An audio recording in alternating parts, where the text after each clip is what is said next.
Welcome. This will be hopefully our last adventure for the semester. We're into the last or seventh subperiod in this particular format. This will span the years 1954, which is growing unrest with life adjustment education. Hasn't come to an end yet. Sputnik has not gone up yet, but people are starting to grumble. Smith, Fester, and others. And then we cut off in 1972 with the last full year prior to the Watergate hearings. It's a period of uncertainty. I guess all of these have been pretty much uncertainty and people just feeling their way. I guess that's real life. That's what you do. There's a dramatic turnaround in education because of Sputnik and what we did in the wake of it. So we're going to talk about the times before and after Sputnik, problems that arise in Americans and civil rights. We'll talk about other things, but we'll start with the before and after Sputnik. The 50s kind of rocked along with a father knows best mentality. Now, I'm a child of the 50s. I went to high school in the 50s. I went to college in the 50s. We wore our saddle shoes and were kind of clean cut and pretty much did what we were expected to do. So the 50s kind of just rocked along and did what they did in the 50s. In the 60s, the Smothers Brothers had a wonderful TV show. And one of the little bits they used to do every once in a while is they'd get into all kinds of trouble. And then one of them would say, I wonder what Ike would have done. And they're talking about Eisenhower. And then the other one would say, nothing, nothing. Nixon, Richard Nixon, was left to defend the Eisenhower administration's loss of the space race. The Russians beat us into space. Now we got a new election, and you know from watching the elections that the out of power party will do everything in the world to discredit the party that was in power. So we lost the space race. That was Eisenhower's fault. That was the Republicans' fault. Therefore, vote Democrat. There was another reason to vote Democrat. Kennedy captured the young, and he gave hope. He never criticized Eisenhower specifically. He left that for others of his supporters to do.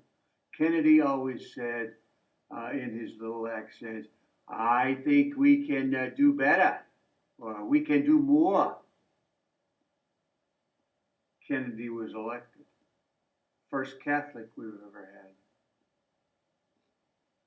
Johnson inherited Kennedy's programs with his assassination, and then Johnson went further. He passed something known as the War on Poverty, and we'll get back to all this a little further on down the road.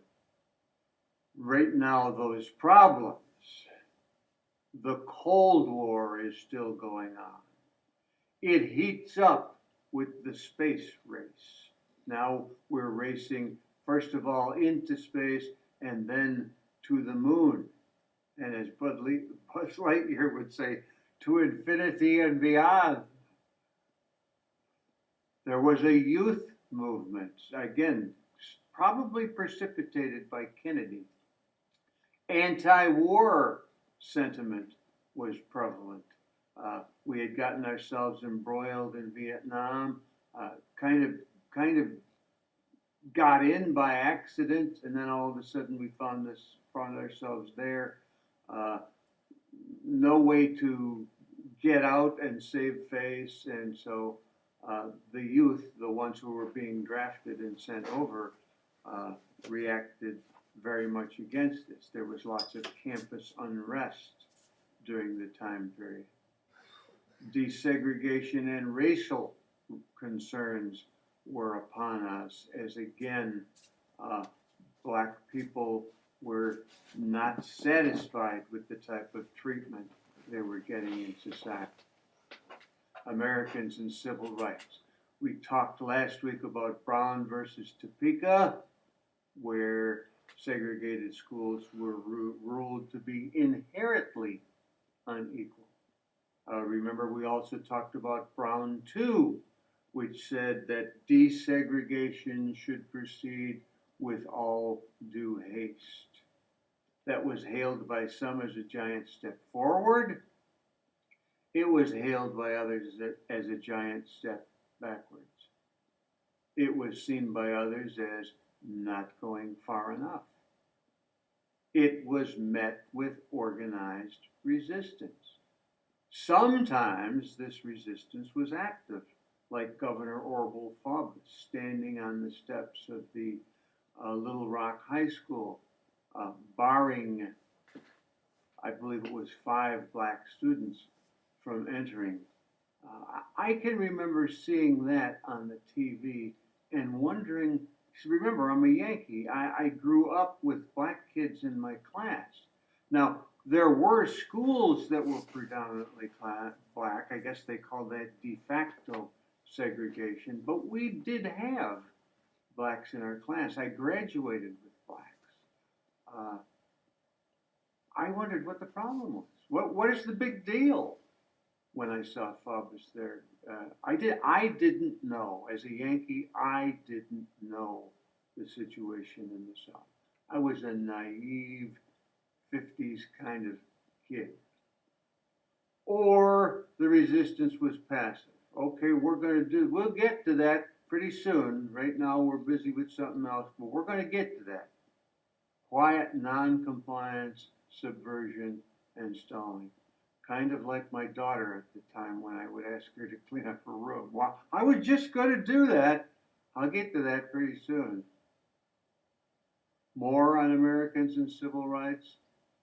Nonviolence, that's what Martin Luther King espoused, becomes violence.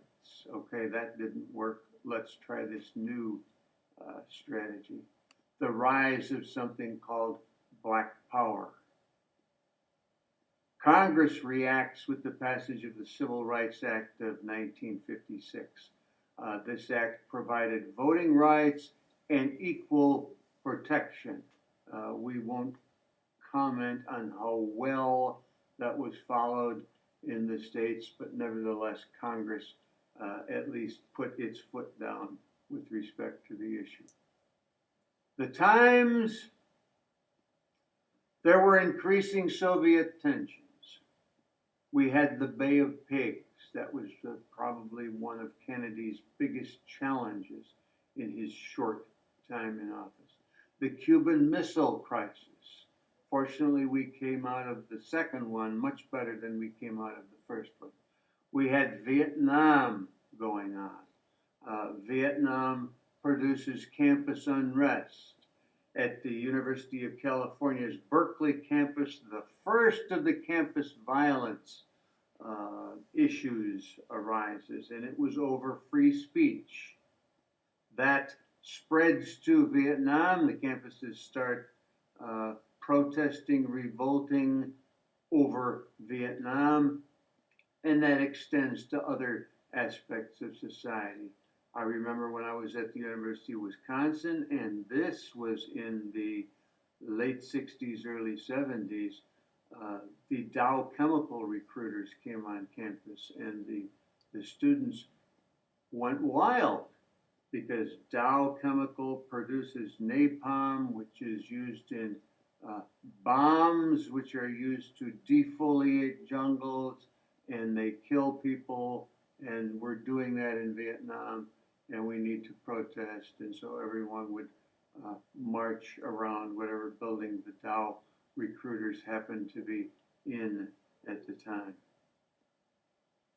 The times, the Equal Opportunity Act was passed in 1964. That was part of Johnson's war on poverty. Little bit that I like to call science, conflict, and society, and I hope this is not too far out there.